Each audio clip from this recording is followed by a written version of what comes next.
noite, meus amigos. Estamos aqui de volta. Como sempre, começamos invocando a Santíssima Virgem Maria, o Santo Padre Pio de Pietrelcina, para que roguem a Deus que nenhuma injustiça se cometa neste programa. Olha, eu acho que o assunto importante aí, do plano internacional, ainda é esse problema, vamos dizer, dos e-mails descobertos por dois hackers e trouxeram à luz a vigarice, toda a montagem de falsas provas articulada por climatologistas de renome internacional para dar uma sustentação, só dizendo, científica a essa coisa do aquecimento global, e não só aquecimento global, mas a teoria das causas humanas do aquecimento global. É muito importante entender que esses cientistas que foram assim desmascarados não são cientistas quaisquer, mas são os principais autores do relatório do painel intergovernamental das Nações Unidas sobre a mudança climática, o IPCC. Este relatório do IPCC, por sua vez, é o fundamento principal dessa reunião em Copenhague, onde se pretende implantar um imposto mundial sob a alegação de combate ao aquecimento global.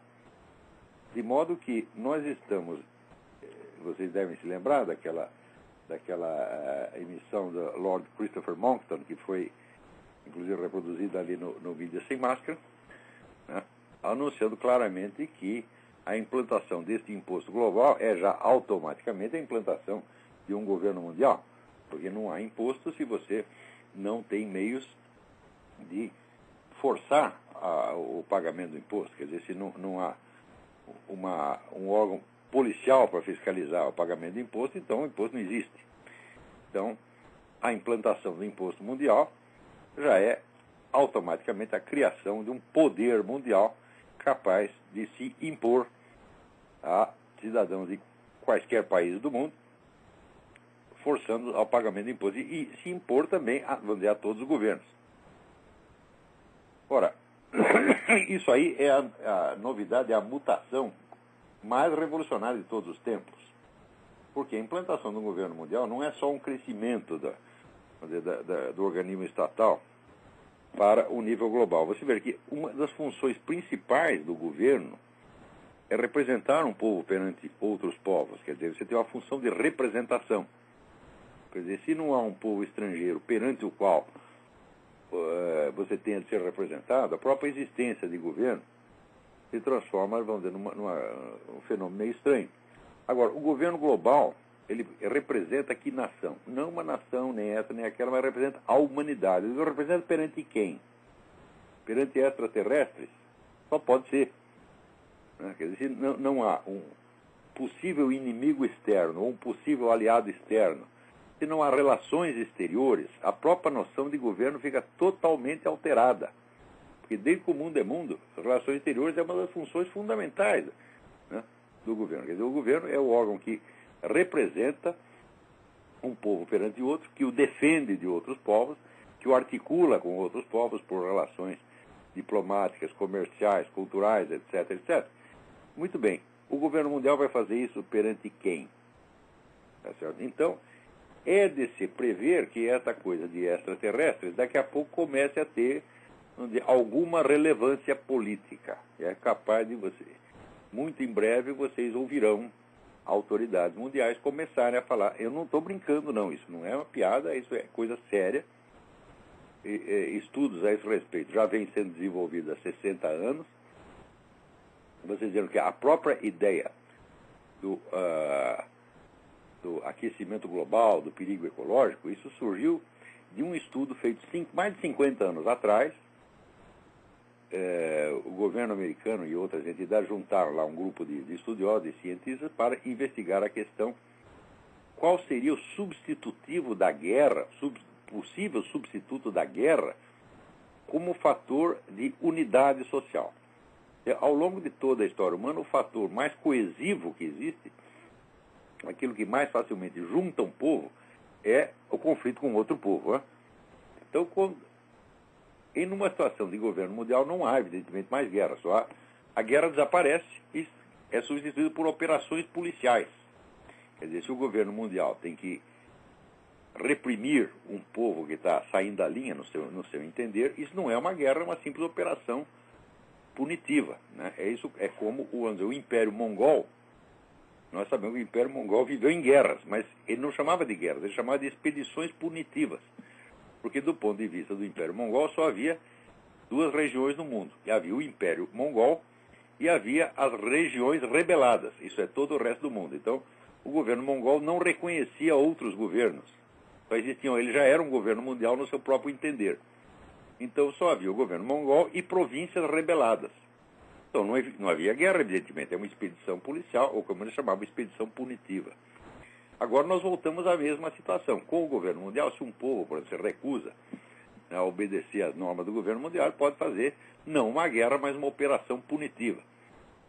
Mas a operação punitiva, ela, longe de poder ser um fator de coesão da sociedade, é um fator divisivo.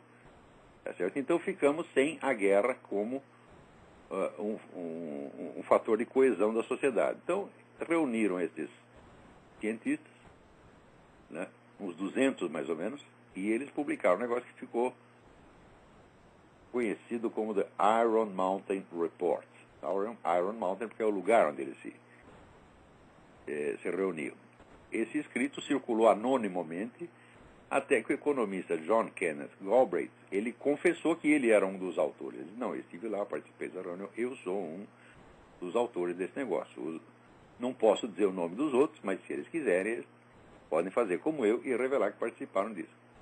A conclusão do Iron Mountain Report é que havia dois possíveis fatores coesivos a que um governo mundial poderia apelar para criar um senso de unidade da população, né? Algo que unificasse toda a população num esforço comum. O primeiro era os extraterrestres, na hipótese de invasão de marcianos. Quer dizer, se a Terra fosse invadida, naturalmente a humanidade, né, se uniria para combatê-los. Né? Como os extraterrestres não parecem estar com muita pressa de fazer isso, né, de invadir o planeta Terra, então sobrava o plano B. O que era o plano B? Alguma grande catástrofe natural de proporções planetárias. Então o que foi sugerido aí foi exatamente, vamos dizer, uma crise ecológica. Uma crise que não tem manifestações concretas. Crise que até hoje, ela é mais uma previsão do que uma realidade. Você tem crises ecológicas localizadas, como por exemplo teve o negócio de Chernobyl, tá? Mas acontece que crises ecológicas localizadas existem desde que o planeta apareceu. Por exemplo, o deserto do Saara não é um deserto natural, ele surgiu de uma catástrofe ecológica. Ali, antigamente, havia floresta ali e sumiu tudo. Então, essas crises ecológicas existem desde que o mundo é mundo. E essa história de que é a indústria, a tecnologia que está criando, fala, olha, isso é apenas uma hipótese que jamais foi provada. Né? Ao contrário, você vê que a tecnologia, ela pode criar crises ecológicas locais, como criou em Chernobyl, ou, por exemplo, em Pequim, Beijing, onde a poluição é absolutamente irrespirável, ninguém pode sair de casa. Mas, ao mesmo tempo, a tecnologia é responsável por novas modalidades de integração do homem na natureza que são um sucesso espetacular. Quer dizer, quando você anda aqui pelo interior dos Estados Unidos, né, onde você tem uma forma de vida que não é mais urbana, mas também não é rural, né? O nosso sociólogo Gilberto Freire chamava de civilização rurbana, né, que era meio rural, meio urbana. Você vê que isso é um sucesso ecológico absolutamente espetacular. São formas de existência social onde você tem todos os confortos da tecnologia e, ao mesmo tempo, a natureza está respeitada. Né? Isso tudo é fruto da própria tecnologia. Então, é difícil você dizer se a tecnologia é um fator de crise ecológica ou um fator que nos defende de crise ecológica. Né? Essa ideia de tecnologia como sendo uma coisa eminentemente destrutiva é mais uma figura de linguagem do que qualquer outra coisa. Então,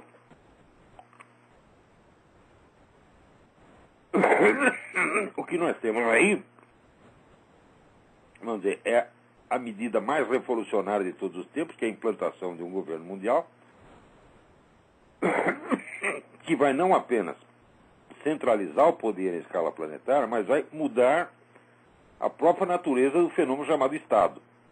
E isso tudo está para acontecer baseado num relatório que foi todo montado por meio de fraude. Evidentemente, esse é um fenômeno esquisitíssimo, isso nunca aconteceu na história humana, e é exatamente o que nós estamos vivendo. Aquela conferência do Lord Monckton adquire nesse contexto onde é uma importância extraordinária. Eu sugiro que vocês ouçam aquilo de novo. Ao mesmo tempo, o caráter farsesco dessa coisa ainda é reforçado, vamos dizer, pela circunstância social que está acontecendo, onde ali as prostitutas dinamarquesas estão oferecendo sexo grátis aos participantes da conferência de Copenhague. Né?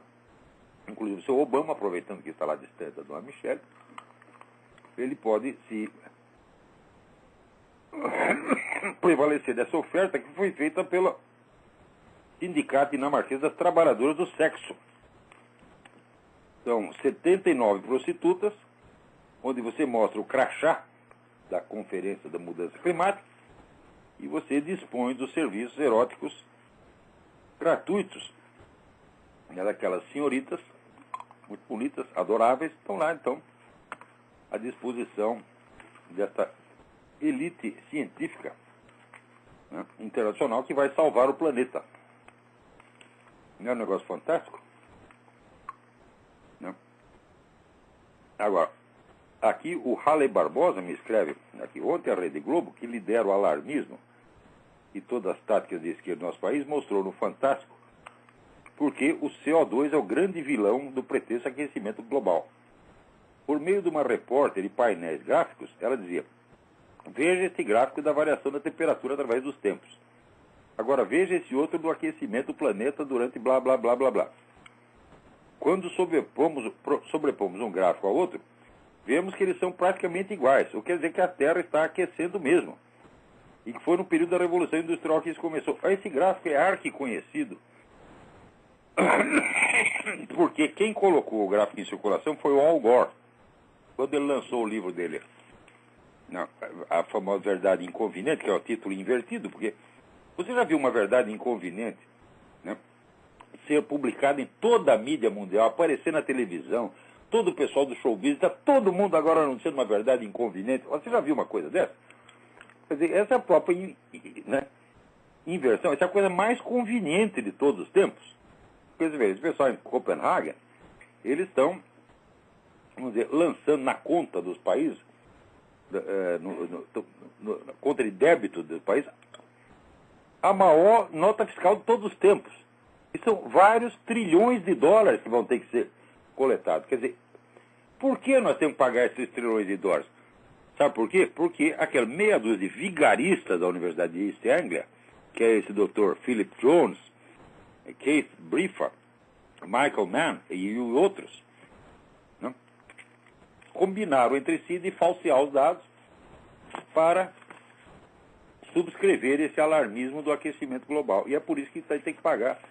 Quer dizer, é a criação de uma autoridade mundial com um poder extraordinário, é o lançamento do maior débito de todos os tempos, tudo isso em nome de uma empulhação total. Porque ao mesmo tempo que os caras estão fazendo isso, os próprios apóstolos do aquecimento global estão confessando que eles estão perplexos porque a temperatura do planeta está estacionária e, na verdade, até diminuiu nos últimos 10 anos. Isso saiu na revista Spiegel, né? Olha, climatologistas estão confusos pelo intervalo do aquecimento global, que é um intervalo de apenas 10 anos, que faz há 10 anos que não aquece nada.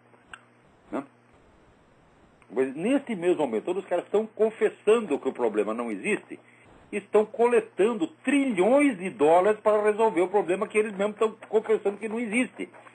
Né? E, enquanto isso, né, a mídia está colaborando ativamente para a manutenção dessa mentira sobretudo, você pode procurar na mídia brasileira, você vê que nenhum jornal, noticiário de televisão, comentarista está associando uma coisa com a outra. O chamado, né, como é que estão chamando aqui? Climate Gate, né? É o Climagate, né? Então, estão chamando, ninguém está associando o escândalo da Universidade de East Anglia com o encontro de Copenhague. E o encontro de Copenhague com a instalação do governo mundial. Eles fazem como se fossem coisas completamente separadas umas das outras. Não. Os argumentos que justificam o lançamento desse imposto são exatamente aqueles montados por esses camaradas que acabam de ser denunciados como vigaristas. Agora, contra quem você vai recorrer contra o governo mundial? A quem você vai apelar contra o governo mundial? Tem uma autoridade superior? Não tem. Então acabou, você sabe que é empulhação, sabe que é vigarista, mas você vai ter que aceitar. Então, quer dizer, o governo mundial, automaticamente, ele cria, vamos dizer, a autoridade incontestável, indiscutível. É impossível desobedecer. É impossível ficar contra. E você não tem uma outra autoridade a quem recorrer. Você vê, entre outras monstruosidades que tem o governo mundial, vem o fim do direito de asilo. Porque se no seu país, você é perseguido no seu país, você não tem contra quem recorrer, não tem a quem recorrer, você pode pelo menos fugir para outro país e se colocar sob a proteção de outro governo. São um dos direitos mais antigos da humanidade. Você vê, durante a Idade Média, quando o pessoal dizia que tudo era tão horrível, se um camponês tivesse um conflito com o senhor de terra, com o senhor feudal, ele simplesmente juntava seus trens e ia para o feudo vizinho, cujo dono era obrigado a aceitá-lo, desde que ele fizesse o juramento de lealdade. Quer dizer que o camponês estava garantido que ele não ficaria sem terra.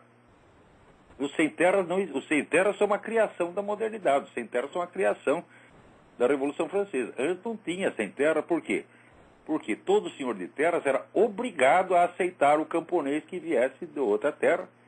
E, se não sobrasse mais lugar nenhum para ninguém, tinha sempre as terras da igreja, que era aproximadamente 30% da área total, que era de cultivo livre.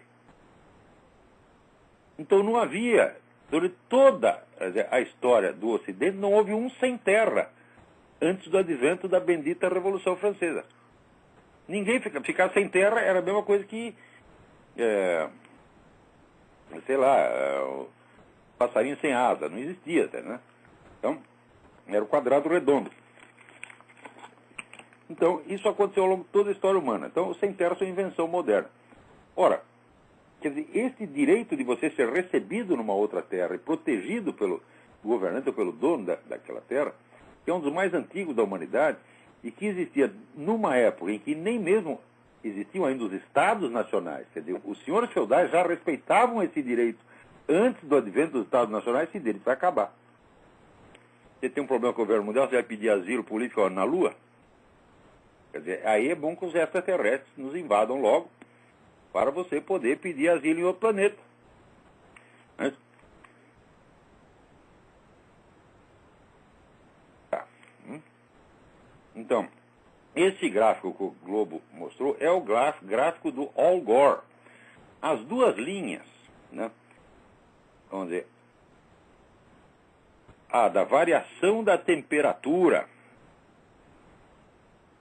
né, e o dos fatores tecnológicos que supostamente é causar, eles,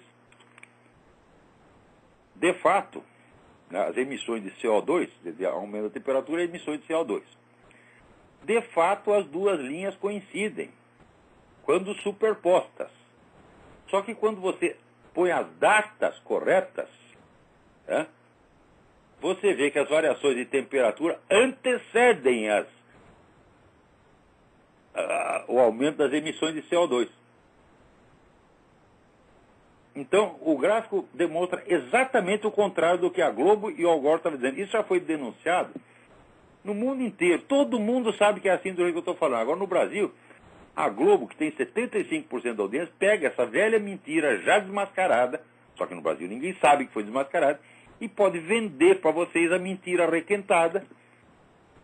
Porque como ninguém sabe que a coisa já foi desmascarada, então você engole de novo, e de novo, e de novo, e de novo, e de novo. Estão entendendo o que é viver no Brasil? Viver no Brasil é ser feito de trouxa o tempo todo, o tempo todo. Não? Por que isso pode acontecer aí? Veja por que pode acontecer. Ó, saiu na revista Época esta semana, não? A pesquisa Indicador do Alfabetismo Funcional, INAF, divulgado pelo IBOP desta semana. Então, ali aparece que 32% dos brasileiros com educação superior são educação superior, com um diploma de educação superior. São analfabetos funcionais.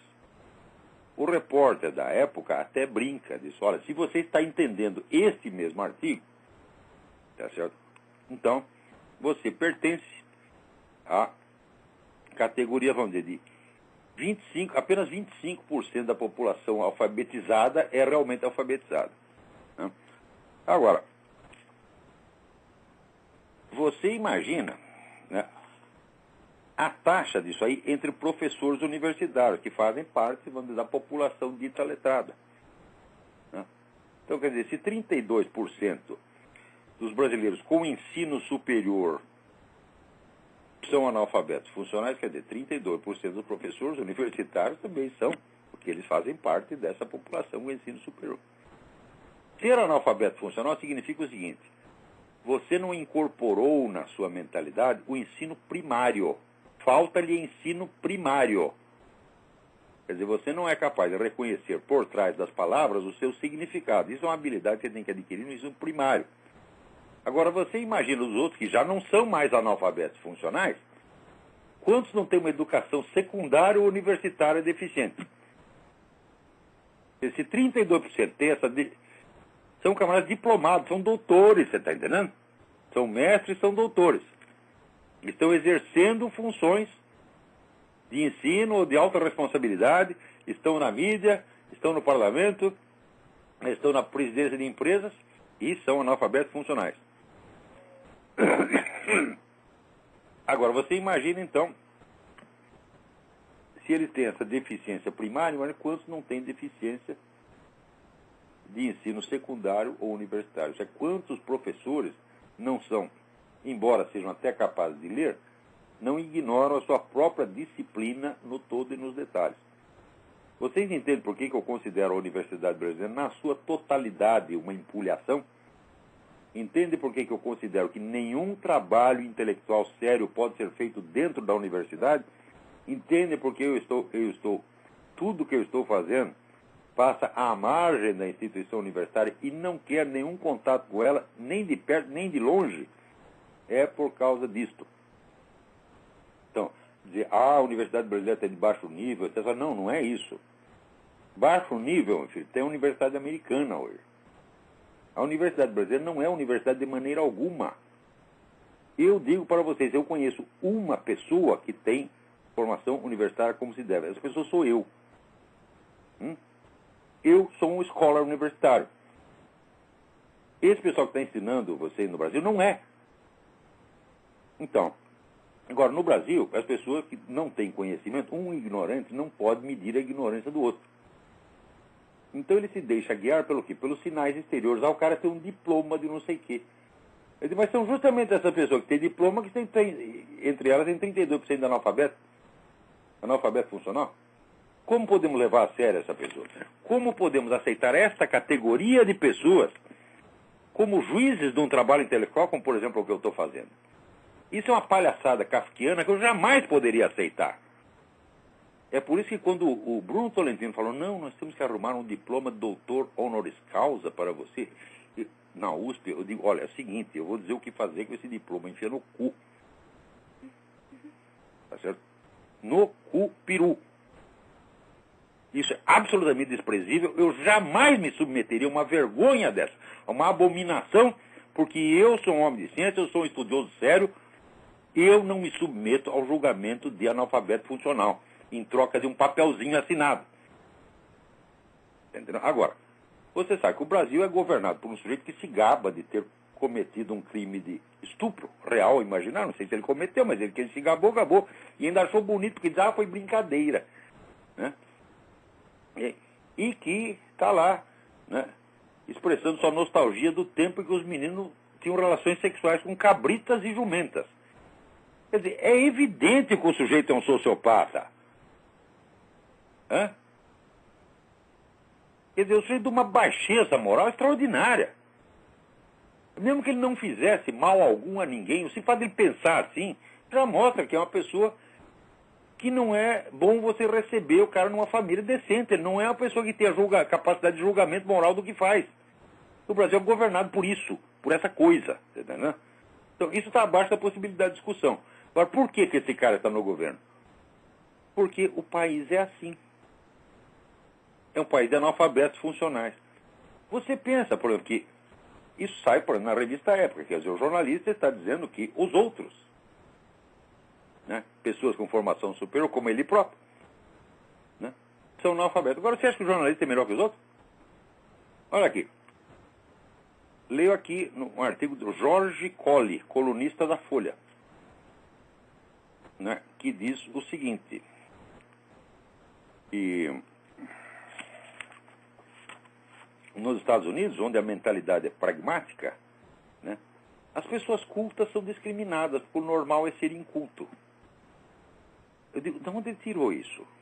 Ele tem alguma ideia do que é o ensino superior, a cultura, a intensidade do debate cultural aqui? Gente, você imagina, por exemplo, no Brasil, você para fazer uma revista, houve várias revistas de cultura que duravam 2 anos, 3 anos e acabavam. Não existe uma única revista de cultura que consiga durar no Brasil. Nenhuma única. A que mais durou foi a Anhembi, em São Paulo, que acabou. Sabe quantas revistas de cultura circulam aqui? São 20 mil. Hã? Então, essa ideia de que a americano é inculto, o americano não lê, eu digo, meu Deus do céu, isso mostra a incultura do próprio brasileiro. Esse Jorge Colli, mesmo que ele tenha vindo aqui, esse pessoal que vem do Brasil, vem pra cá, eles vão na Disneylândia. Eles vão comprar radinho de pilha, você tá entendendo? É isso que eles vêm fazer aqui, porra. Gastar dinheiro em loja e na Disneylândia. Então, nos Estados Unidos não tem cultura, eles são só consumistas. Ora, meu Deus do céu. Ora, existe um estudo, Richard Hofstadter, que chama o anti-intelectualismo nos Estados Unidos. Então, quando você vai ver o que é o anti-intelectualismo nos Estados Unidos, é uma coisa de intelectuais. Né? Eram intelectuais protestantes, religiosos, teólogos, né, que achavam que a atividade da inteligência não submetida à religião é um negócio pecaminoso. Então, se o sujeito estuda muito, mas não é religioso, então está no pecado. Então, o estudo, de certo modo, quando ele pretende uma independência em relação à religião, se torna pecaminoso. Essa foi a origem do anti-intelectualismo americano, quer dizer, um anti-intelectualismo altamente intelectualizado e de origem religiosa. O que o pragmatismo tem a ver com isso? Esse idiota não sabe nem o que é pragmatismo. Quando fala pragmatismo no Brasil, quer dizer um sujeito que só pensa em dinheiro. Pragmatismo, meu filho, é uma escola filosófica criada por intelectos de primeiríssima ordem, como William James, Josiah Royce, Charles Peirce e outros. Quer dizer, o pragmatismo é intelectualidade altamente requintada. Agora, no Brasil, quem quer que só pense em dinheiro, o pessoal diz que ele é pragmático. Aqui ninguém diz que isso é ser pragmático. Aqui dinheirismo é dinheirismo e pragmatismo é pragmatismo. Pragmatismo é a escola filosófica da qual os americanos se orgulham muito. Por ter tido pelo menos 3 gênios filosóficos lá, que são esses que eu citei. Isso não quer dizer que eu gosto da escola pragmatista, nem que eu aprecio, nem que eu assim, mas tem que reconhecer a capacidade dos caras. Quer dizer, um anti-intelectualismo baseado em motivos dinheiristas aqui nos Estados Unidos jamais existiu. Jamais existiu. O que existiu, é na classe média, tem pessoas que têm essa mentalidade. Tá certo? Então, mas que isto seja a mentalidade do país e que isso seja significativo da cultura americana, não fala de jeito nenhum. O que é significativo é o anti-intelectualismo brasileiro. O brasileiro não é apenas contra intelectualismo, vamos dizer, laico. O brasileiro é contra todo e qualquer conhecimento. O fato de que um sujeito como Jorge Colli possa escrever uma coisa dessa na Folha, mostrando total desconhecimento, né, da cultura americana, tanto que ele dá como amostra da cultura americana, eles querem ver como eles são anti-intelectuais, eles criaram, né, o personagem do Dr. Lecter, né, o Dr. Hannibal Lecter, que ele era um sujeito muito culto, mas ele era um psicopata criminoso. Eu digo, quer dizer que todos os intelectuais que aparecem nos filmes americanos, tudo psicopata criminoso, é? E por causa de um personagem, ele coloca um personagem como se esse Thomas Harris, que é o sujeito que escreveu a história do Dr. Lecter, fosse o escritor americano mais significativo, quando aqui é um escritor de 40ª categoria, né? E depois, ele ainda diz, olha, um filme da série Hannibal, realizado em 2001 por Ridley Scott. Eu digo, Ridley Scott é inglês. Como é que ele pode ser a expressão da cultura americana? Né? Então, primeiro,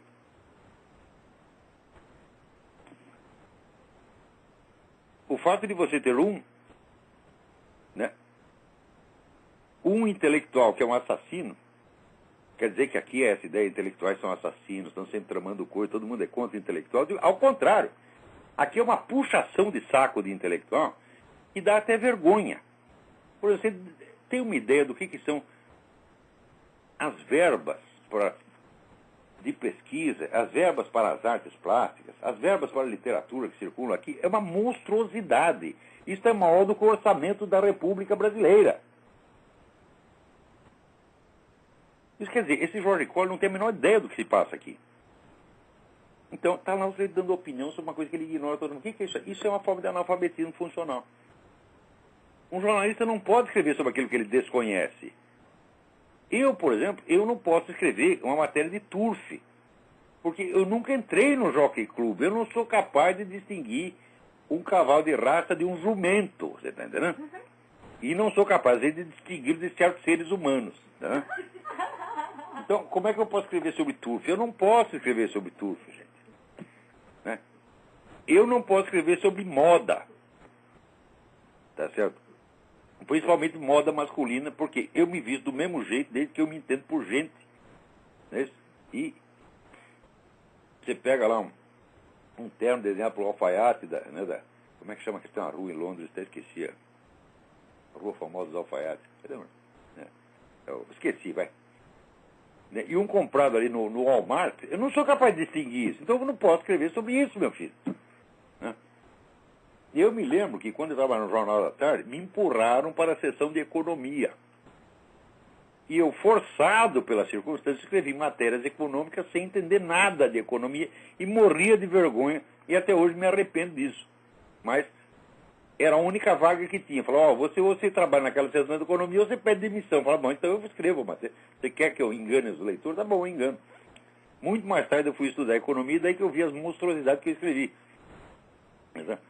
Mas não eram artigos assinados, eram meras notícias. Agora, mas se eu vou escrever uma matéria assinada de economia, fingindo que sei a coisa, quando não estudei nada, eu nunca faria isso. Mas está aí o seu Jorge Colli fazendo um cara escreve sobre cultura americana. Eu garanto que esse desgraçado não é nem capaz de ler direito em inglês. Né? Se fosse, entenderia o que ele está dizendo não tem pé nem cabeça. Então, olha aqui, o analfabetismo funcional está disseminado no Brasil. A cultura superior acabou. Porque veja o que aconteceu no Brasil. Eu estou estudando, no momento, um livro muito interessante de um autor chamado Randall Collins, um dos maiores sociólogos do século XX. E o livro é uma espécie de uma sociologia dos intelectuais. E ele demonstra, olha, um livro de 1000 páginas, e uma das coisas que está bem demonstrada ali é que é o seguinte. É claro que a atividade intelectual tem aspectos políticos, mas acontece que a política dos grupos intelectuais, os conflitos dentro dos grupos intelectuais, são resolvidos por meios intelectuais. Quer dizer, você tem a discussão, e alguém leva a melhor na discussão, né? E ele coloca ali, diz, olha, é uma constante da história, né, exaustivamente demonstrada, que quando você usa meios extra-intelectuais, por exemplo, meios políticos, que age através da autoridade política, ou da repressão, ou de campanhas de difamação, você usa meios intelectualmente inválidos para interferir numa discussão intelectual, o seu prestígio intelectual decresce e aquela corrente de ideias que fez isso acaba sumindo. E quer dizer, uma coisa é a disputa política pelo poder geral, no Estado, na sociedade, etc. Outra coisa é a política dos meios intelectuais, a política interna da classe intelectual. Né? Ele diz, quando a política geral, a disputa ideológica, a disputa pelo poder, entra dentro da política dos intelectuais e procura determiná-la, a vida intelectual acaba. Isso aconteceu inúmeras vezes, e foi exatamente o que aconteceu no Brasil. A partir dos anos 60, 70, esse pessoal da esquerda aplicou extensivamente no Brasil a política de ocupação de espaços gramsciana. Isso quer dizer que toda a atividade intelectual foi submetida diretamente às necessidades da luta pelo poder. Resultado, acabou a vida intelectual no Brasil. Quem é o culpado disso? Toda a esquerda brasileira. Todos eles acabaram com a possibilidade da disputa intelectual. Vou te dar um exemplo. Entra o seu Olavo de Carvalho no campo. Né? Tem lá umas ideias dele, tem umas opiniões, escreve uns livros, etc, etc. Quem me combateu no campo intelectual? Quem quis ter uma discussão intelectual comigo? Nenhum. Quer dizer, a disputa intelectual foi substituída pelos mecanismos que são usuais na política de poder. Você não fala do sujeito, você ignora ou você lança campanha de difamação, inventando coisinha contra ele. Foi isso que fizeram. Então, como é que eu posso, né, respeitar essas pessoas e querer, até como me sugeriu o Bruno Telefino, um diploma assinado por esses vigaristas? Mas nunca na minha vida eu ia aceitar uma coisa dessa. Né? Então, você pega aquele corpo docente da USP inteiro, né? Eu considero aquilo um bando de incapazes. Alguns são incapazes e outros são vigaristas mesmo. Na melhor das hipóteses, quando aparece no meio universitário brasileiro, na área de filosofia, uma pessoa de altíssima competência pelos padrões brasileiros, é um sujeito capaz de ler um livro de filosofia e explicá-lo. Quer dizer, é um intérprete didático de algum filósofo. Filósofo eu não tenho nenhum. A Universidade Brasileira jamais gerou um filósofo, não tem um único filósofo na Faculdade de Filosofia do Brasil. Na melhor das hipóteses, você tem explicadores ginasianos de filosofia, e que já é... Então, por exemplo, você pega ali no catálogo das edições Paulus, por exemplo, ou Paulinas, né? Você tem vários autores universitários que escrevem, olha aqui, né, a doutrina de Santo Tomás de Aquino sobre não sei o quê, né, a teoria de Karl Marx sobre não sei o que mais. Então são caras que estão explicando didaticamente o que um filósofo do passado falou. Isto não é ser filósofo, porra. Isto não é filosofia, isto é uma atividade quase filológica. É apenas uma atividade de divulgação. Então, as pessoas que são mais... Por exemplo, Dona Marilena Chaui escreveu um livro sobre Spinoza, que é mais ou menos nesse nível. Eu digo, olha, ela até como explicadora de Spinoza, até de vez em quando ela tem alguma ideia quase original. Eu digo, isto, no Brasil, é o suprassumo da filosofia. Quer dizer, o sujeito ele conseguiu ler Spinoza e até explicou alguma coisa a respeito. Isto é o topo da atividade universitária no Brasil. Você pega lá, o Alberto Oliva escreveu um livro, Os Pré-Socráticos. Então ele pegou os textos do Pré-Socrático, colocou em ordem e explicou. Né? Anaximandro disse isso, Tales disse aquilo, papapá. É um livrinho didático. Isso aí é ser um professor universitário no Brasil. Eu não estou nesse nível, minha gente. Eu sou um filósofo, porra. Os caras não entendem a diferença? Eu posso ser um filósofo de merda, mas sou um filósofo de verdade, tá, né? Não é um problema de o seu nível qualitativo.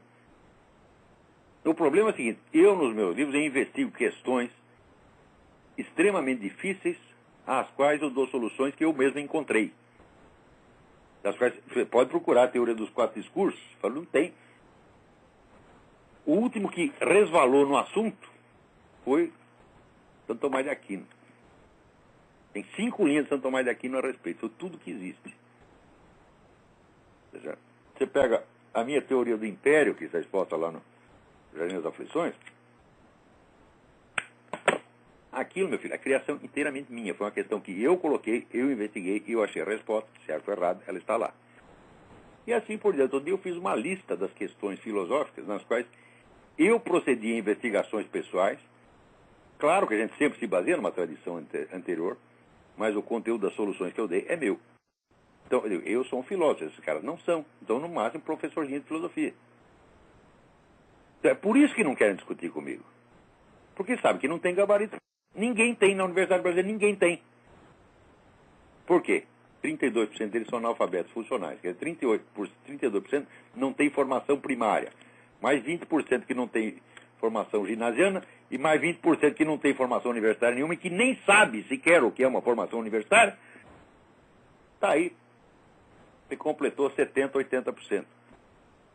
Por que vamos levar a sério essa gente? Ah, mas eu preciso do diploma para trabalhar. Então você é culpado também. Porque se você está na escola em busca do seu diploma, tá certo? E não de conhecimento, você está ajudando a perpetuar a empulhação. Então você perde o direito de falar da Universidade Brasileira porque você é ainda pior do que ela. Tem gente na linha? Alô, quem é? Alô? Alô? Caiu a linha. Alô? Alô? Alô, peraí, tem alguém tentando falar aqui, mas está tão baixo. Fala mais alto. Espera um instantinho. Não dá, essa ligação está muito ruim, desliga aí. Alô? Alô, quem é?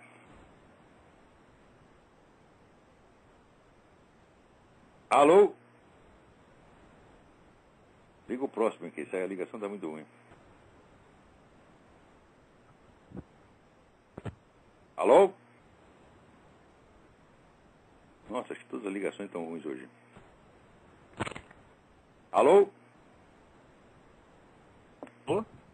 Alô, quem é? Alô? Sim, Alô? quem está falando? É o Marcelo de São Paulo. Marcelo de São Paulo, tudo bem? Oi, tudo bem? Olá, sobre religião. Você já comentou? Meu Deus, a ligação está muito ruim. Não estou entendendo nada, Marcelo. Você ligue novamente que não estou conseguindo ouvir você. Tem mais alguma ligação aí?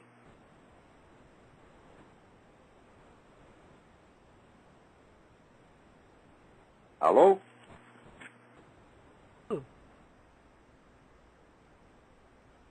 Nossa, essa ligação também está ruim. Então vamos em frente. Agora, vocês não pensar que só no Brasil que acontece essas loucuras, veja aqui. O assessor do Obama para a segurança nas escolas, Kevin Jennings, ele está, é o que eles chamam aqui, é o czar da segurança nas escolas, né? Está defendendo a ampla distribuição de pornografia para crianças nas escolas, né? Ao mesmo tempo, teve aqui um casal que foi preso no estado de Wisconsin, né? Não, Missouri, porque venderam leite da vaca. Veja que crime, venderam 2 galões de leite da vaca, tiraram da vaca, encheram 2 galões e venderam para um vizinho. Você não pode consumir o leite não pasteurizado. Ora, todo mundo sabe que esse processo de pasteurização é ambíguo. Uns dizem que funciona pra caramba, outros dizem que faz até mal. Tá certo? Então, tem gente que não gosta do leite pasteurizado e prefere o leite direto da vaca, que é o leite que a humanidade bebeu durante a sua existência inteira, né? E que se fosse mortífero já teria acabado com a humanidade há muito tempo. Então tem muita gente aqui que prefere o leite direto da vaca. Acontece que a lei proíbe né, você vender essas coisas. Então o que o pessoal faz? Eles loteiam a vaca. Você tem uma vaca e você vende ações da vaca. Tá certo? Então, vamos dizer, cada vaca tem 40 acionistas, então o acionista, ele tem uma quota de participação na vaca, ele vai toda semana buscar o leite da vaca aqui. E se alguém disser, está vendendo, fala, não está vendendo, a vaca é minha, eu sou acionista da vaca. E esse casal aqui, coitado, caipira, bobearam. Em vez de lotear a vaca, em vez de vender ações da vaca, venderam 2 galões de leite. Foram para a cana por causa de 2 galões de leite. Você vê o que é, vamos dizer, o Estado controlador, onissapiente e onipotente. Isso está piorando cada vez mais. Claro que ainda não chegou, né, no nível brasileiro, né? No Brasil, por exemplo, o coitado do empresário, ele vai passar a nota fiscal, o computador dele já está ligado no Ministério da Fazenda, é o Ministério da Fazenda que emite a nota fiscal. Ele não pode emitir sua própria nota fiscal. E já, né, debita o imposto na hora. Isso quer dizer, você não pode escolher que dia que você vai pagar o imposto. Você não tem o controle, vamos dizer, do timing da aplicação do seu capital. Nem isso tem. Quer dizer, isso não chegou, é isso nos Estados Unidos. Mas que eles estão imitando o Brasil, estão se brasilianizando rapidamente, estão. Se depender do Obama, vai ser tudo burocratizado aqui, né? Só que, primeiro, tem um negócio que não pode fumar, né, dentro de certos prédios, depois não pode fumar na frente do prédio, depois não pode fumar perto do prédio, daqui a pouco tem uma lei que também não pode fumar longe do prédio, né? Tudo isso baseado, vamos dizer, em pesquisas que são a verdadeira empulhação. Né? Todas essas pesquisas sobre fumo passivo, sabe como é que elas são feitas? Né? São feitas por perguntas a pessoas que viveram em ambientes onde havia fumantes. Ah, você viveu em tal lugar, aquilo fez mal para você? Daí o cara com a vaga recordação, sim ou não, e eles fazem uma estatística baseada nisso, minha gente. Por quê? Não há possibilidade científica de medir fumo passivo. É impossível. Então, foi na base da recordação de pessoas. Então,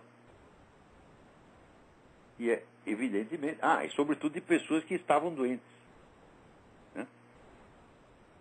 Então, o que você acha que a pessoa responder? Fiquei lá, foi o fumo, aquele sujeito fumando aquele cigarro maldito que me matou. Quer dizer, é uma estatística feita de recordações puramente subjetivas. Não há medição alguma.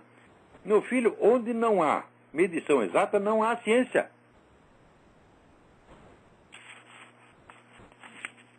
Tem alguém na linha? Alô, quem é? Alô? Alô, Olavo? Sim. Alô, Olavo? Sim. Marcelo, tá ouvindo? Perfeitamente, agora estou ouvindo. Pergunta sobre... minha pergunta é, o senhor já comeu mente sobre militantes como Richard Dawkins e Christopher Hill? Eles afirmam que não há provas da existência mentira. Então, eu queria pedir para o senhor as provas filosóficas da existência de Deus. Por exemplo, os salmos. Eu não estou ouvindo. Agora ficou ruim mesmo. Se é que eu entendi, você quer saber o que eu tenho a alegar contra o Dawkins, Daniel Dennett? Em primeiro lugar, que eu tenho a alegar contra eles é o total desconhecimento que eles têm do assunto do qual estão falando. Quer dizer, você não precisa entrar na matéria do assunto para discutir com eles, porque existem condições preliminares. Né? Dentro, vamos dizer, da técnica dialética antiga, tem um negócio que se chama ignoratio elenchi. Ignoratio elenchi é quando o sujeito que entra na discussão não sabe o que está sendo discutido. Esse é o caso de Dawkins e Daniel Dennett. Quer dizer, eles entram numa discussão sobre Deus, mas eles não têm conhecimento suficiente de uma só religião no planeta. A ideia que eles fazem de Deus é a ideia pueril, né? É mitos pueris. E quando esse invento, por exemplo, assim, citar São Tomás de Aquino, são citações que você vê que o sujeito pegou na Wikipédia. Né? Eles têm conhecimento do assunto religioso de Wikipédia. Então eu não preciso entrar na matéria do argumento deles, porque o argumento está afetado de ignoratio elenchi. Eles não sabem qual é a discussão, não sabem qual é o tópico em discussão. Então, quer dizer, não merece o exame do conteúdo dos argumentos. Tá certo? Quer dizer, se o argumento é depositado em relação ao tópico em discussão, você não tem nem por que ouvi-lo. Por exemplo, o senhor Richard Dawkins pergunta: Como é que Deus faz para saber tudo o que todo mundo está pensando? Quer dizer, ele imagina o seguinte: olha, existe aqui o pensamento humano, os seres humanos já estão pensando, daí vem um Deus de fora e ouve os seus pensamentos de fora. Então, essa pergunta é pueril. Ela não tem por que ser discutida. Quer dizer, o próprio conceito de Deus é contraditório com isso. Então, eu digo, olha, você volta para casa e estuda o assunto, né? E, na verdade, o que nós sabemos é o seguinte: não é que Deus ouve os pensamentos de todo mundo, é que os pensamentos de todo mundo são expressões, são manifestações de uma possibilidade universal que se chama Logos. E é a razão divina. A razão divina quer dizer, a própria inteligência estruturante do cosmos. Você é uma expressão dela. Você pensa porque existe o Logos, não é você que está pensando, né? E depois vem um Deus de fora para te escutar. Quer dizer, como é que se pode discutir uma pergunta pueril como essa? Dawkins e Dennett são charlatães, são vigaristas. Ora, aceitar a discussão com vigarista, eu digo, ó, só americano mesmo, é tão educado que trata esses camaradas com respeito, que não merecem. Né? E o respeito, você estuda o assunto e daí você faz uma objeção pertinente. Né? Existem objeções pertinentes que podem ser feitas, muitas podem ser feitas. Mas esses caras não, isso aí não tem jeito, não tem o que conversar. Né? Então esses aí não são nem mesmo pensadores ateístas. Esses caras são teístas. O Dawkins acredita em deuses astronautas, porra. Então é por isso que esses caras fazem sucesso no Brasil. No Brasil, o Dawkins é um ídolo. Agora, o nosso tempo aqui está acabando porque eu vou passar para vocês a mensagem que eu recebi do Euclides de Oliveira. Tá certo? Não, mais uma pergunta, vamos ver se dá tempo para responder. Alô? Alô? Também não chegou. Então é o seguinte, vamos parar com isso e eu vou tocar para vocês a mensagem do Euclides de Oliveira, para a qual eu peço extrema atenção. Essa mensagem muito séria, né, e digna de atenção. Vamos lá. E depois, quando terminar a mensagem dele, o programa estará encerrado automaticamente. Eu dessa vez nem vou me despedir de vocês. Um minutinho que já vai começar já já.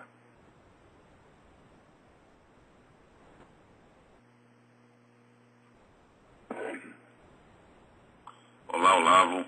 Quem fala aqui com você é Euclides de Oliveira Júnior. Já mandei uma vez um outro áudio para você, bem humorado do que esse que eu pretendo mandar hoje. Mas é o seguinte, já faz algum tempo que eu estou ensaiando para mandar isso para você, para falar com você. Até porque eu não sei como você vai entender isso, mas diante das coisas que têm acontecido e do que tenho visto e ouvido você comentar e falar, eu tenho certeza que você vai saber entender exatamente o que eu tenho para lhe dizer. Olavo, é o seguinte, eu vou começar contando uma história para você rapidamente, para você poder entender o que eu quero lhe dizer. Há coisa de 20 anos, eu já era cristão, mas eu tive 2 infartos. Na verdade, eu já tive 5. Os primeiros 2 eu estava com 30 anos. Eram infartos sérios. Me levaram para a UTI do hospital, em Araraquara, na ocasião. E eu, na UTI, eu estava passando muito mal. Meu coração batia 180 batidas por minuto. E a dor do infarto é uma coisa terrível, rapaz. É uma coisa tremendamente ruim.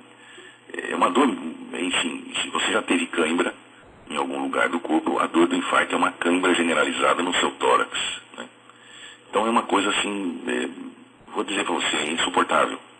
E com o coração disparado, a gente tem a sensação de que vai morrer mais depressa ainda, porque 180 batidas por minuto, você tem a sensação de que os seus órgãos vão sair pela boca. Não tem jeito de você segurar.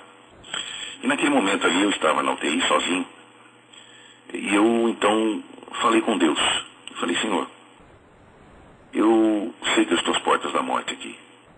Mas eu quero te dizer o seguinte, Pai. Eu gostaria de ficar vivo, eu quero ficar vivo. Mas não sou eu que decido isso. É o Senhor que manda. Agora, eu quero te pedir uma coisa, Pai. Eu falei, se eu tiver que ficar aqui neste mundo, eu quero ficar bom. Porque se eu ficar aqui dependendo de médicos e de remédios para poder viver, falei, eu prefiro que o Senhor me perdoe todos os meus pecados e me leve embora, porque eu estou pronto. Eu não quero ficar nesse mundo aqui dependendo de homens. O Senhor sabe que desde que eu me converti, eu sempre tenho pedido ao Senhor que o Senhor sabe que está no meu coração, eu tenho orado para que o Senhor me ensine as tuas coisas, porque eu não confio nas pessoas. Eu já tenho visto coisas absurdas demais para poder dizer que eu confio nas pessoas a respeito de ensinamentos quaisquer que venham da tua palavra. Eu quero que o Senhor me ensine. E se é para ficar aqui nesse mundo, eu quero que o Senhor me deixe bom, Senhor. Mas não sou eu que decido isso. Isto é a tua vontade que tem que ser feita e não a minha. Se o Senhor quer me levar, então eu peço que o Senhor perdoe os meus pecados, que o Senhor abençoe minha família, porque eu tenho 2 filhos pequenos ainda, minha esposa e meus pais, eu sou filho único. Então para eles vai ser um choque muito grande. Então eu peço ao Senhor que os abençoe, que cuide deles e pode me levar que eu estou pronto, Senhor. Bom, Olavo, eu, sinceramente, eu não cheguei no amém. Naquele instante, assim, durante menos de 1 minuto, eu senti um calor imenso no meu tórax, um fogo muito forte, assim, que andou dentro de mim. Mas, assim, a dor do infarto mesmo em si, ela não foi embora. Amenizou, mas não chegou a ir embora. Mas, imediatamente, assim que esse calor passou, eu olhei para o monitor e vi que meu coração batia a 73 batidas por minuto. Parecia um relógio. Bom, consequentemente, aquilo me deu um ânimo muito grande. Eu pensei comigo imediatamente, Deus me ouviu. Deus me respondeu, Ele quer que eu fique. Né? Bom, a partir daquele dia em diante, minha vida tomou outro rumo. Porque, como Jó, eu dizia, eu sabia, eu conheço o Senhor de ouvir falar, mas agora os meus olhos te veem, né? Então, naquele dia em diante, eu senti. Falei, Deus me respondeu, Ele quer que eu fique, Ele tem um objetivo. E, de fato, o tempo se passou. E aí entra uma coisa que eu não sei como você vai entender, mas eu tenho certeza que você vai saber interpretar isso corretamente. Você mesmo já disse isso aí, Deus fala conosco. Né? Deus fala conosco. E realmente Ele falou comigo, só que não falou em sonhos, não. Ele falou quando eu estava acordado, perfeitamente são, lúcido, né? E me falou algumas coisas que me pegaram de surpresa. Isso é um assunto muito longo que eu não vou comentar nesse áudio. Mas ele me falou algumas coisas e me disse a quais instituições aqui da cidade eu deveria levar esta mensagem. Era uma mensagem dura, que dizia, meu povo está misturando doutrinas humanas com a minha palavra. Isso eu não admito. Eu não vou deixar isso continuar. Bom, pois bem, eu fui nessas instituições, algumas igrejas, e também uma reunião da ABONEP, que é a Associação dos Homens de Negócio do Evangelho Pleno, e levei esta palavra. Bom, evidentemente que você imagina a zombaria que foi, né? Algumas pessoas continuaram cutucando a orelha enquanto eu falava, outros palitando o dente, e quase ninguém deu atenção. Eu falei o que tinha para falar, né, com bastante cuidado, porque eu sabia que não podia chegar e falar, gente, tem uma mensagem aqui de Deus para vocês. Não é assim, né? Mas falei. E me retirei no final das reuniões, tudo, não voltei mais. Eu sei que foi uma zombaria, mas afinal de contas, em 90 dias, exatamente palavra por palavra que Deus tinha me falado, aconteceu. Aquelas instituições fecharam as portas, inclusive igrejas fecharam as portas. E as pessoas se dispersaram, porque aquilo estava simplesmente uma bagunça generalizada. Eram doutrinas as mais estranhas possíveis entrando no seio da igreja, se misturando com a doutrina da palavra de Deus, e aquilo ficou uma bagunça tão grande. Deus falou, chega, acabou. E acabou mesmo. Isso foi há 20 anos. Né? De lá para cá, muita água passou debaixo da ponte, eu me calei, na verdade, mas durante esse período o Senhor Deus também me chamou uma vez para levar uma mensagem a uma pessoa específica da minha família. E esse é um assunto que também uma outra hora qualquer eu posso contar para você. Mas quando eu levei essa mensagem, na verdade, ao mesmo tempo eu recebi um chamado da parte de Deus para aquilo que Ele me fez ficar aqui na Terra para fazer, né? Ele me deixou ficar, Ele me curou ali naquele dia no hospital, mas Ele tinha um propósito para mim. E esse propósito era exatamente este que eu estou lhe contando. Mas, não vou dizer tudo aqui por causa do tempo também. Mas se você quiser saber qual é o meu chamamento, eu vou lhe dizer, eu vou te indicar na própria Bíblia, que foi o que eu ouvi inteiro, sem lembrar que aquilo estava daquela forma na Bíblia, mas está em Ezequiel, capítulo 33. Leia o capítulo inteiro, evidentemente descontando as partes que se referem exclusivamente a Israel, né, e que já foram cumpridas, evidentemente, mas lembrando que eu sou músico também. Quando você ler o livro de Ezequiel, do capítulo 33, você vai entender exatamente para o que eu fui chamado. Bom, pois bem, e por que eu estou falando isso com você agora? Eu não quero dizer que esse meu chamamento me coloque numa posição especial. Eu não sou superior a ninguém. Muito pelo contrário, é uma situação em que a gente se vê inferiorizado diante dos outros. E eu não sou especial para Deus coisa nenhuma, eu sou apenas um instrumento dele e ele faz isso com todos aqueles que o amam. Não necessariamente sou eu, mas todos aqueles que o amam, ele se comunica com essas pessoas, ele fala, nós sabemos disso. Ele falou com você quantas vezes, ele já nos ensinou sua família, muitos amigos cristãos de verdade, você sabe que Deus fala. Então, só que tem, conforme está lá em Efésios, né, o apóstolo Paulo diz que existem funções, também lá em 1 Coríntios existem dons. Então, cada um dentro da sua especialidade. Né? Para você ter uma ideia de como a igreja funciona como corpo, eu quero lhe passar, não estou querendo aqui ensinar o Padre Nosso Vigário, por favor, hein, Lázaro, mas vou seguir o comentário. Aquilo que você já sabe, e o restante, por favor, não leve em consideração como se fosse uma soberba da minha parte, não é isso não. Mas é o seguinte, você vê que lá em 1 Coríntios, depois em Efésios, tem lá o apóstolo Paulo dizendo que Deus, que o Senhor Jesus levantou para a sua igreja apóstolos, profetas, evangelistas, pastores e mestres com vistas ao aperfeiçoamento dos santos, né? E lá em 1 João nós sabemos que o Espírito Santo nos guia. Então, quer dizer, todos os cristãos têm dentro de si já o Espírito de Deus que os guia nesta vida para a próxima, né? Bom, o fato é que dentro desses ministérios, alguns têm as suas especificidades. Você vê, a igreja atua como um corpo. Por mais que eu tenha sido chamado, havia coisas que eu não sabia. E você, através dos seus programas, dos seus textos, me trouxe aquelas informações, como eu já falei antes, que faltavam para a minha compreensão dos eventos, das coisas que estavam acontecendo. Eu sabia que tinha alguma coisa, mas eu não sabia exatamente ligar alguns pontos. E você, através daquela palavra que você trouxe nos seus programas, já lhe escrevi a respeito disso. Eu fui sendo instruído. E fui, então, como parte dessa igreja, o tijolinho, um tijolinho ensinou o outro tijolinho, e unidos pelo amor nós crescemos, né? Então, isso é a parte importante que eu queria dizer. Mas, também, né? Mas tem outra coisa que é fundamental que vem agora. Por que eu estou querendo passar tudo isso para você? Pelo seguinte, eu não sei como você tem visto as situações aí nos Estados Unidos, mas eu tenho sentido aqui no Brasil uma coisa que tem me angustiado profundamente a alma. Lá na metade desse ano de 2009, em julho, mais precisamente no dia, deixa eu ver aqui na minha anotação, no dia 17 de julho, eu passei por uma experiência um tanto quanto normal, mas ao mesmo tempo me assustou muito. Eu assisti os seus programas, tudo, e num determinado momento eu vi uma coisa, lendo também os blogs lá do Júlio Severo, do Heitor de Paula, aqueles eventos todos acontecendo no mundo.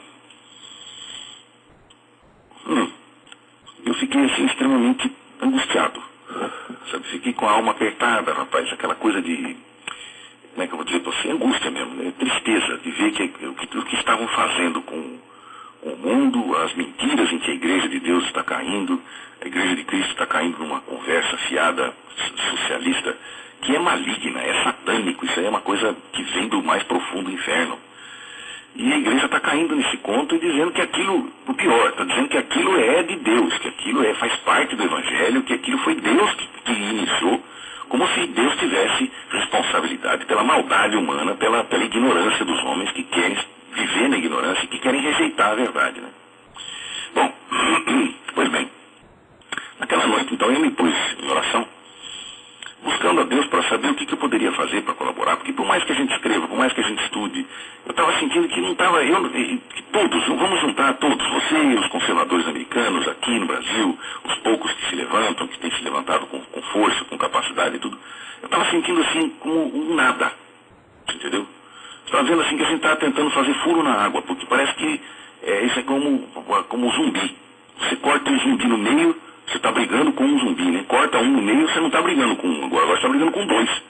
Porque nenhum dos dois morre, né? Então os dois vêm em cima de você e fica aquela situação pior do que estava antes, né? Então eu estava sentindo isso aí. E em oração, o Senhor Deus me falou, como Ele costuma falar. Ele me falou uma coisa, e eu costumo anotar tudo aquilo que o Senhor coloca no meu coração. A maneira como Ele fala comigo é uma maneira comum a todos os cristãos, mas de uma maneira especial ele fala com aqueles que ele chama para determinadas funções. Ele fala de forma diferente. E eu quero ler para você duas coisas que o Senhor Deus me falou. Isso aqui aconteceu em julho de 2009, tá? E então eu vou ler para você esta parte, essa primeira parte. Está aqui. Atenta para o que vou dizer. Em 3 anos, o mundo passará por novo colapso financeiro. Desta vez será por minha mão. Eu tornarei o fraco em forte, e o forte eu abaterei.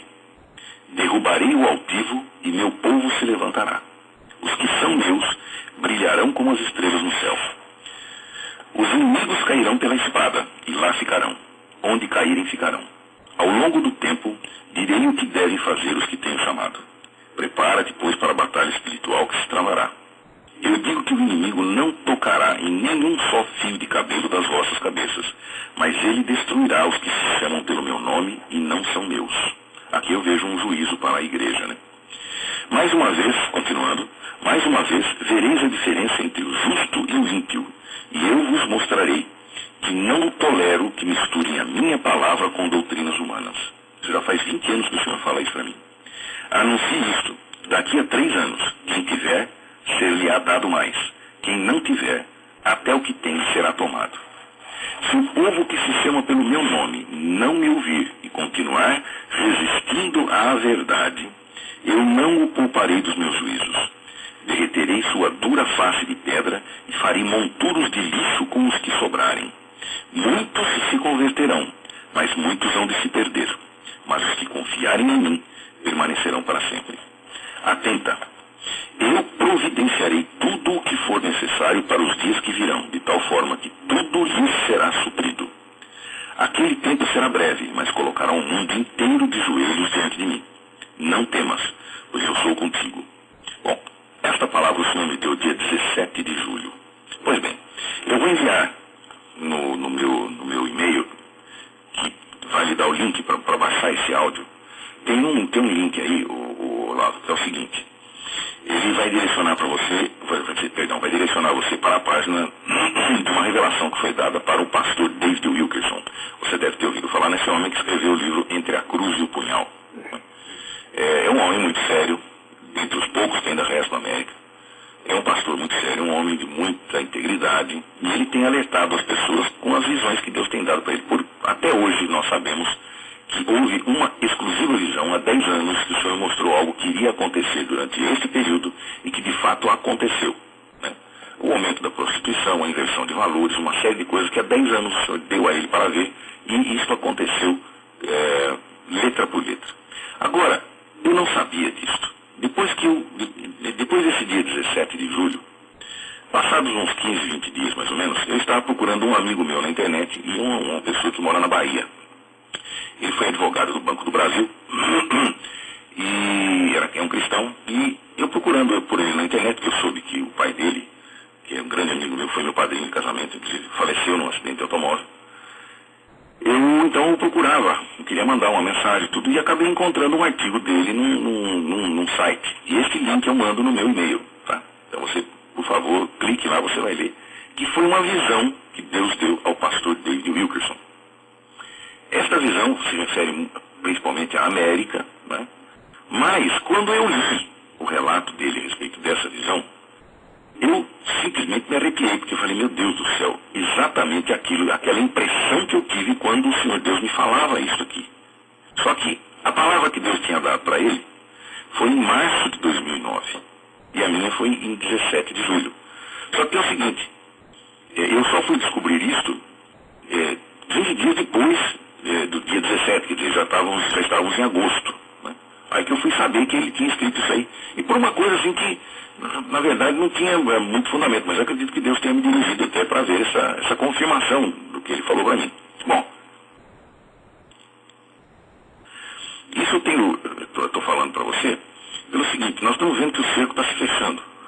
Cada dia que passa você vê mais uma barbaridade, você vê mais uma abominação, você vê mais uma loucura, você vê mais uma coisa maligna acontecendo no mundo, e a igreja E a maior parte das pessoas, inclusive os cristãos que conhecem a verdade, sabe, estão tão dominados pelo medo e pela incapacidade de reação que elas não estão fazendo absolutamente nada. As pessoas estão ficando assim completamente desvinculadas da realidade e estão se esquecendo da verdade, que é Cristo. Então essas coisas são problemáticas demais e vão trazer juízos de Deus sobre os homens, principalmente sobre os ímpios, né? Então, esta palavra que o Senhor Deus me deu dia 17 ficou no meu coração por um tempo. Aí passaram-se alguns meses e tal, e a coisa de um mês e pouco, minha mãe e meu pai tiveram um problema com um mecânico aqui, que se diz cristão também, mas fez uma coisa assim, sabe, cometeu uma baixeza muito grande com eles. E eu, naquele dia, então, eu sabia que tinha alguma coisa estranha no ar, mas eu realmente não estava entendendo o que estava acontecendo. Fui orar novamente, e novamente Deus, então, confirmou uma palavra comigo, que eu vou ler, que é confirmação daquela primeira, né? Mas eu quero ler para você ter com você, e depois eu quero conversar um pouquinho mais. Essa palavra foi me dada no dia 13 de 11, que é 13 de novembro, né? Então começa assim: Filho meu, ouve as minhas palavras, ouça-as e as ponha por obra, e atenta ao que te vou dizer. Em 3 anos, se a minha igreja continuar surda aos meus profetas e não se voltar para mim, tendo somente a minha palavra pura, dada por meu espírito, e não se arrepender de ter misturado doutrinas de homens e demônios a ela, eu, o Senhor, porei o mundo de joelhos, e até meus filhos e o povo que se chama pelo meu nome, todos tremerão. O cálice da minha ira está transbordando, por causa do meu povo que mistura lodo com ouro, e pedras preciosas coloca em focinho de porcos. O que farei será de tal assombro que o mundo inteiro tremerá. Naqueles dias, aquele que tem será dado mais, e é aquele que pensa que tem e não tem, até o que tem de será tirado. Portanto, filho meu, lembra-te de ouvir a minha palavra e praticá-la. Pede-me sabedoria para estes dias, e eu te darei. Mas ouve com atenção. Não desvie teus pés nem para a direita nem para a esquerda, pois aqueles que não estiverem em caminho reto e andando firmes sobre a rocha que é Cristo, estes cairão. Não disse eu que antes de fazer qualquer coisa desse vulto não avisaria aos meus servos, os profetas, antes que acontecesse? Pois assim eu tenho feito, e assim será. Ouve, meu povo, buscai-me todos de todo o vosso coração, em silêncio, sem algazarra, pois quero falar-vos. Buscai-me de toda a alma, de todo o coração e de todo o entendimento. Sede vós um só no Espírito Santo do Senhor, pois estes que assim estiverem sairão ilesos. Eu farei distinção entre o justo e o ímpio, e não vos ponhais em julgo desigual com os incrédulos, pois castigando eu os ímpios, eu não pouparei os justos por comungarem com ele. Assim, como eu disse que se Moisés e Elias estivessem ali, só aqueles homens eu salvaria da minha ira, assim será novamente. Andai comigo e purificai as vossas vestes. Eu sou o Santo de Israel e cumpro cabalmente o que digo. Eu sou o Senhor e não há outro. Andai comigo e ireis bem. Não temais, porque eu serei com os que me ouvirem e comigo estiverem. Então aqui finda-se a palavra que o Senhor me deu. Olavo, a questão é muito séria. É muito séria. O problema maior é que está no Salmo, não lembro se Salmo 2, agora é o seguinte: destruídos os fundamentos que poderá fazer o justo, né? E o que está acontecendo é exatamente isso. Os fundamentos estão sendo destruídos. Os fundamentos da fé, os fundamentos da moral, os fundamentos que mantêm ainda a humanidade em pé, não é? Estão sendo destruídos dia a dia. Por isso o Senhor vai interferir. Tá? Por quê? Porque a igreja não está fazendo a sua parte. Isso significa, Olavo, é uma coisa que não vem de agora. Você sabe, você estuda isso há 40 anos e você vê essas questões há 40 anos, muito embora só agora algumas pessoas estejam se dando conta do que é que você está falando, né? Graças a Deus eu tive a oportunidade de há uns 5 anos começar a ouvir você, embora aos poucos eu tivesse que ir juntando as coisas, para de repente, naqueles dias em que alguns programas específicos que você fez foram cruciais para mim, para poder entender realmente o que acontecia. E também você deu aquela orientação para nós ouvirmos a palestra do padre Paulo Ricardo com relação ao marxismo cultural. Aquilo então foi para mim o fecho, né? Aquilo fechou o círculo e eu passei a compreender perfeitamente o que está acontecendo. Evidentemente Eu entendia, conforme o senhor me mostrava, eu entendia que alguma coisa estava errada. Mas eu não sabia exatamente o que era. Né? E onde estava o problema? Para mim, essa colocação de doutrinas humanas e de demônios junto com a palavra dele, ela tinha uma outra conotação. Entendeu? Eu estava vendo a coisa de uma outra forma. Muito embora eu percebesse que havia assim, uma certa alteração em algumas coisas, mas eu não estava conseguindo identificar o ponto. Como você bem expôs, o padre também, agora eu vejo onde está o foco da coisa, né? E aí eu passei a estudar a coisa exatamente com relação a este foco. E eu estou vendo o seguinte, de fato, uma questão, como você falou, e o padre falou, inclusive, no seu último programa, é uma coisa que tem envolvimento espiritual, sim. É uma coisa perigosíssima, é uma coisa que está transtornando a igreja e transformando a igreja, em vez de sal da terra, né, em apenas, como o Senhor Jesus falou, se o sal perder o seu sabor, ele deve ser lançado fora e pisado pelos homens. É exatamente isto que está acontecendo. O sal da terra perdeu o seu sabor, foi lançado à terra, né, e está sendo pisado pelos homens. A igreja está sendo achincalhada todos os dias, né? Satanás está rindo na cara do povo de Deus, porque este povo aceitou as mentiras dele e trouxe para dentro das portas da igreja e para dentro dos seus corações, principalmente, a mentira de Satanás. É um sofisma muito grande, perverso, como você sabe, e nessa questão sofística e tudo mais, eu não vou tentar nem entrar nesse assunto, porque eu vou falar com um filósofo e eu não estou aqui querendo, né, passar mais vergonha, né? O filósofo é você, não eu. Mas é o seguinte, Olavo. Essas questões são muito sérias. O que você tem feito no seu programa, você tem alertado com tamanha força, com coisas assim impressionantes. Mas eu percebo que é como se nós estivéssemos falando para surdos. Né? Você pode usar um megafone. Você fala para surdos. Não resolve. Nós estamos assim, lógico, não é que não resolve. Resolve porque para mim resolveu, para alguns poucos resolveu. Tem trazido, vamos dizer assim, iluminação ao entendimento. Isso é fundamental. Nós não podemos deixar de fazer isso, não é isso que eu quero falar, não. Nós não podemos deixar de fazer, não podemos deixar de escrever, nós não podemos deixar de atacar, não podemos deixar de falar e de expor a verdadeira humilhação que essas pessoas e essas doutrinas merecem, né? Mas eu estou sentindo o seguinte, nós estamos impotentes diante dessas coisas todas. Não resolve. Como eu falei para você, você corta um zumbi, você não luta mais com um, agora você luta com dois, né? E as coisas estão seguindo neste caminho. Então, Olavo, eu quero dizer a você o seguinte, se você quiser, eu transcrevo essa palavra, coloco ela no papel, digito para você, mando via e-mail, né? Porque parece que esses dias a minha conexão de internet está um pouco melhor. Então eu tenho que aproveitar e fazer tudo agora, porque depois eu só fico lendo. Aí, quando está ruim, eu não consigo mandar nada para ninguém.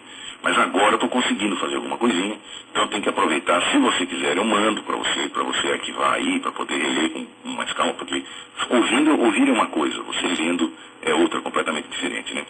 Você tem tempo para meditar naquilo, você tem tempo para ruminar, vamos dizer assim, as palavras de uma forma diferente.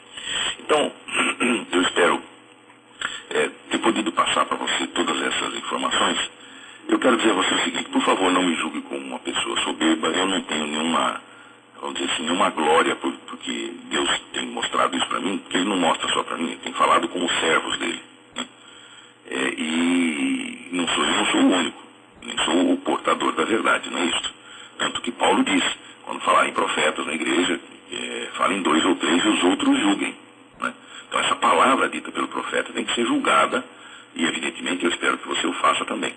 E há uma coisa que é muito importante, que eu vejo no Novo Testamento, como um exemplo que está lá, é que o profeta Ágabo, certa vez, pegou o cinturão de Paulo e disse, aquele que o dono desse cinto vai subir para Jerusalém, ele será, para Roma, né, ele será perseguido, enfim, vai sofrer opção de coisa aqui. E aí Paulo então responde da seguinte forma, o Espírito Santo expressamente me avisa que por onde eu passar, eu já sei as perseguições que virão. Né? Então eu sei, eu estou pronto até a morrer por Cristo, se for necessário. Quer dizer, o que o profeta Ágabo havia falado para Paulo, Paulo já sabia no seu coração. Então o profeta veio para confirmar. Nesse caso, em que o que eu estou passando para você, atuando como um profeta, de fato, eu tenho certeza que já estará no seu coração isto. E eu só venho então para confirmar ainda mais isto. Então eu quero pedir a você que faça exatamente como o senhor tem falado. Aqui não há distinção doutrinária, Olavo. Nós temos realmente, tem algumas doutrinas, eu sou protestante, nós temos algumas doutrinas que são diametralmente opostas. Mas se há um diâmetro, então nós temos um centro. E o centro é Cristo, e é neste centro que nós temos que estar firmados daqui para frente e unidos como um só nele. Porque quando o fogo descer, ele vai pegar os que não estiverem protegidos pela muralha de fogo, que é o Senhor ao nosso redor. Não é? O Senhor já disse que ele é muralha de fogo ao redor do seu povo. Então, quanto mais alta é a força que Satanás faz, quanto mais alto é o ataque que ele move contra o povo de Deus, mais alto é o muro que Deus também levanta ao redor do seu povo. Mas, o Senhor fará isto para nos orientar e também para purificar a sua igreja, porque os fundamentos estão sendo destruídos. E destruídos os fundamentos, que poderá fazer o justo? Nada. Isso nós sabemos. Então, Olavo, eu levo essa palavra a você. Eu quero desejar do meu coração que Deus o abençoe profundamente e continue abençoando você e sua família, que realmente vocês estejam protegidos pelo Senhor aí, que Ele os livre de todo o mal, que Ele os tire de toda situação difícil, de todas as artimanhas que Satanás tem levantado, que Ele os dirija para o bom caminho, que os mantenha no caminho reto, com os olhos abertos e o coração fixo em Cristo, né? Firmados todos na fé, você e sua família, os que estão aí perto, os que estão longe, né? E que que o Senhor lhe oriente para fazer com esta palavra aquilo que você achar conveniente, aquilo que o Senhor lhe disser, que lhe dirija para você usar isso. Veja também, por favor, esta visão do pastor David Wilkerson, tá certo? E se tem um livro dele chamado The Vision, eu não vi aqui no Brasil. Aqui parece que já está traduzido com a visão, mas eu ainda não encontrei, né? Se você encontrá-lo aí nos Estados Unidos, procure, porque esse livro foi, se não me engano, eu não li, mas pelo que li as resenhas, alguns comentários, ele trata de uma visão que me parece já ocorreu durante esses últimos 10, 12 anos passados. Eu não vou dizer para você o que é, nem se estou certo nessa coisa, porque foi o que me pareceu dos comentários, então eu vou passar para você apenas para que você se informe melhor. Olavo, muito obrigado por seu tempo, viu? Desculpa ficar incomodando você com essas coisas, mas isso eu acho que não incomoda não. Eu acho que isso é uma coisa necessária, nós precisamos, entre irmãos, precisamos trocar essas informações e mantermos-nos unidos, porque o fogo virá. Isso, olha, Olavo, durante todos esses 20 anos que tenho andado com o Senhor e o Senhor tem andado comigo, esse Deus de quem eu sou e a quem eu sirvo em meu espírito, todas as palavras que Ele me deu, nenhuma delas falhou. Nenhuma. Leia, junte ao seu conhecimento aí, a essas palavras, a leitura do profeta Jeremias, capítulo 23, dos versículos 16 a 20. Tá? Nos últimos dias entendereis, diz o Senhor. Então, eu não sei quando serão esses últimos dias, quando começará o período tribulacional. Ninguém sabe. Mas o fato é que me parece que eles não estão muito distantes de nós. Sabe? A coisa não está muito boa, não. E eu tenho comigo ainda uma coisa. Pode ser que, se a igreja não se levantar, pode ser que esse período tribulacional comece. Porque os fundamentos podem ser destruídos, né? E destruídos os fundamentos, o justo não pode fazer mais nada. Então, é uma coisa que realmente a gente tem que estar com os olhos abertos. Tá bom? Olavo, desculpe tomar seu tempo. Novamente, que Deus os abençoe bastante. E pode contar comigo aqui, embora eu não tenha, assim, toda aquela desenvoltura que eu gostaria para poder escrever as coisas, mas também tenho feito algumas coisinhas. E espero que você busque essa visão do pastor aí, tá? Já que eu sei que o padre Paulo esteve aí na sua casa, não sei se ele ainda está aí. Busquem o Senhor de fato, porque ele também é um ministro de Deus, então ele tem responsabilidades, ele tem as orientações do Senhor. Tome cuidado, tome muito cuidado. E eu quero falar aqui para os meus irmãos católicos o seguinte: por favor, não entenda isso como uma ofensa, Olavo, não, de maneira alguma, mas é o seguinte: a Igreja Católica é maioria. E a Igreja Católica tem lideranças específicas, tá certo? O cuidado que vocês devem ter é muito maior. Porque uma vez destruída uma liderança é como aquele joguinho de dominó. Se derrubou uma pedra, cai o resto. Não é? E é preciso muita atenção. Nesse ponto, os evangélicos têm uma certa, vamos dizer, tem e não tem, né? Mas tem uma certa vantagem porque são mais dispersos. Então é difícil com um tiro só, você não derruba todos de uma vez. Mas de qualquer maneira, essa porcaria está entrando avassaladoramente em todas as igrejas, sem distinção, porque o alvo é o cristão, esteja ele onde estiver. Então, só apenas digo isso porque a Igreja Católica é grande, é maioria no mundo. Então, é um perigo porque se você imaginou, eu imagino que muita gente não vai dar atenção ao que Deus diz, mas vai dar atenção ao que o homem pode dizer. É o que o homem está dizendo que pode influenciar. Você não, o padre Paulo não, alguns outros cristãos católicos não. Mas a maioria não é assim, você sabe, principalmente aqui no Brasil, que a maioria já é massa de manobra, já está assim, marxista, o Satanás dá um toquinho de dedo, todo mundo segue para um lado, dá um toquinho de dedo, todo mundo segue para o outro. Quer dizer, é uma coisa absurda, vil, e nós precisamos ficar muito atentos com isso, porque o alvo agora são aqueles que não dobraram seus joelhos a Baal, né? Aqueles que não foram enganados, porque os que foram enganados já estão ali, todos eles debaixo do mesmo teto. Agora, os que não dobraram os joelhos a Baal ainda, agora são alvo. Então, nós precisamos ficar muito atentos e estar com muito cuidado, porque agora os alvos seremos nós. Entendeu? Por isso que eu estou dizendo essa palavra, por favor, não interprete nada como se eu estivesse fazendo alguma afronta à Igreja Católica, como eu vejo aí muitos cristãos protestantes fazerem. Então, por favor, não leve nesse sentido, porque as diferenças doutrinárias são muitas, mas aqui não é doutrina que está valendo, não. O que está valendo é nossa salvação mesmo. E salvação só tem um, é Cristo. E aí não discutimos jamais. É só ele e não tem outro, né? Então tá bom, Olavo, eu te agradeço bastante. Por favor, eu peço que você entenda isso que estou fazendo da forma mais respeitosa possível. Não é nada contra. Apenas estou levando isso para vocês como uma orientação que tenho no meu coração e eu não posso me calar. Se você ler lá em Ezequiel 33, você verá. Se eu me calar e vocês fizerem alguma coisa errada, vocês não especificamente, mas outras pessoas aqui, o Senhor Deus me tem colocado diante, fizerem alguma coisa errada e elas morrerem em seus pecados, Deus vai cobrar de mim. E eu não quero deixar isso para depois não, porque isso é muito sério. E eu sei que com Deus a gente não brinca não. Ou a gente obedece, custe o que custar, até a vida se for preciso, mas obediência é o que Ele quer. Ele não quer sacrifício, Ele quer obediência. Tá bom? Olavo, Deus abençoe você. Dê um grande abraço no Padre Paulo. Diga a ele que, embora ele seja um padre, e ele que seja um ministro, mas eu também, como cristão, quero dizer que Deus o abençoe bastante, que ele tenha bastante saúde e bastante entendimento para esses dias que virão, porque ele é um alvo certo. Certamente ele é um alvo potencial.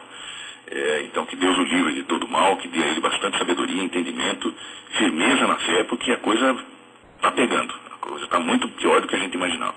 O mundo espiritual está, assim, empolvorosa. Principalmente os demônios estão achando que estão conseguindo fazer alguma coisa, embora, não sei, eu não entendo esse tipo de burrice, mas eles sabem que o fim deles está próximo. Tá? Olavo, muito obrigado por tudo. Até uma próxima vez.